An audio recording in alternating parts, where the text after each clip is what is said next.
Hey guys, this is Vivy here. Thank you so much for stopping by my channel. Here, I'd love to share part of my life with you. Games, technology, fitness, lifestyle, music, and many other topics. Just basically everything that I found interesting in my life that I hope the videos I make can entertain you or inspire you in any ways. And now I'm making my videos in 2 languages, Chinese and English. And I will put the link of the Chinese version of the video down below in the description box, just in case you want to check out how I do it in my native language. Alright, without further ado, now comes to today's video. Alright, so today let's talk about the game Reventure. This game just came to Nintendo Switch platform this year on October 8th. I pre-ordered the game but I totally forgot about it. The other day I saw it just sitting in my Nintendo Switch, so yeah. This game is an RPG indie game with a dark humor and the art design is super retro. The storyline is very old school. The hero needs to save the princess, but what makes a difference is the story has 100 different endings. Every decision you make will lead you to a very different life. Basically it just means there's ending. And every time when you got the ending, the game will start over. But after you respawn, the world will be a little different, but this you need to find out on your own. I feel it's a little while I didn't play any kind of this games with lots of endings.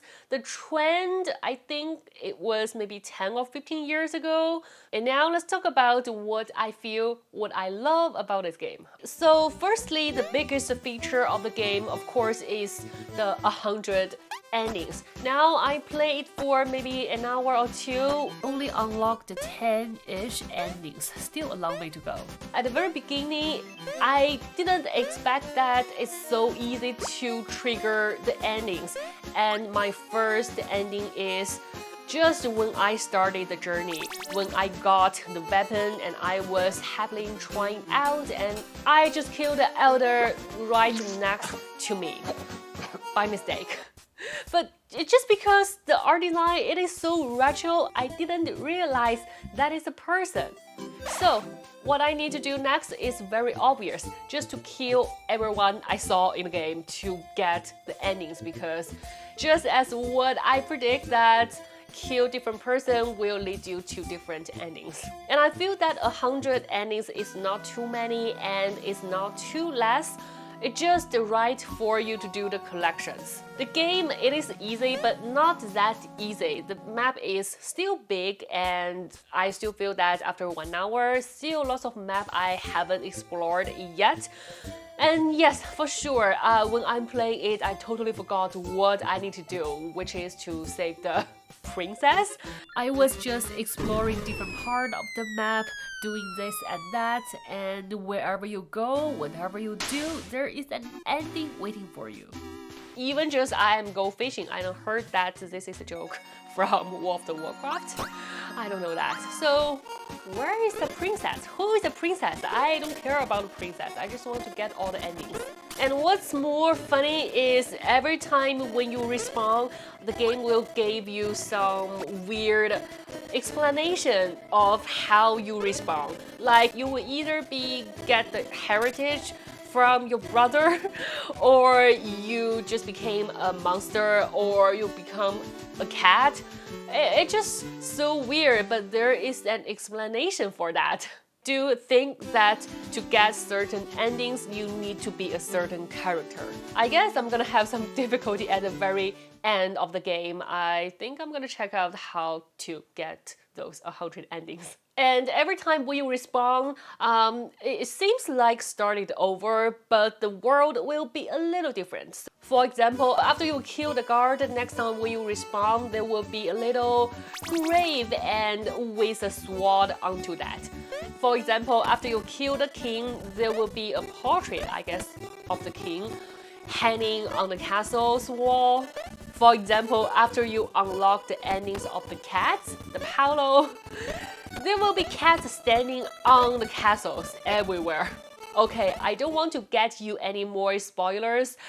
just in case you also want to play this game. And also, I only played until this part. The control is not difficult. It is kind of just easy. You only have two things that you can do. You can either jump or use the item, which is the weapons, or the bombs, or the armory. I think armory just use it automatically.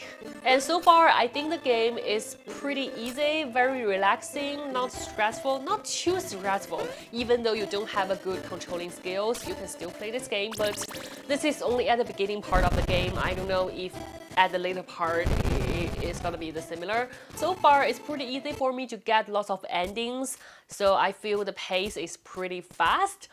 And every time when you respawn, it will be a little different. Either you will get a very strange story, you will get a strange way to die, or the world, the map will be a little different.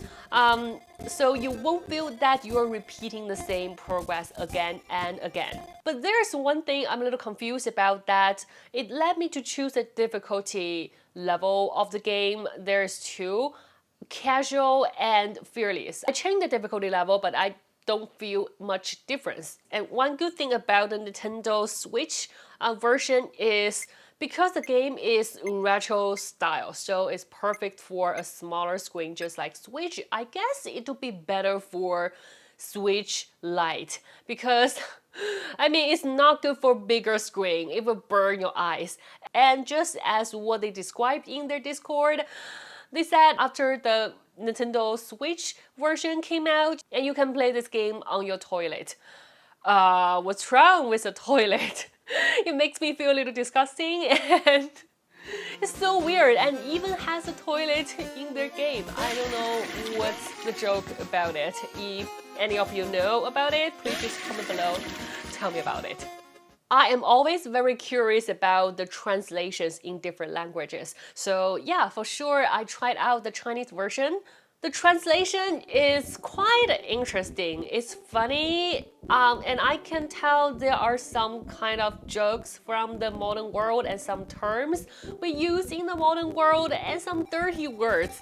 At first, I think maybe this game is made by a Chinese company because, yeah, those deep jokes. I did a little searching that this is a Spanish company.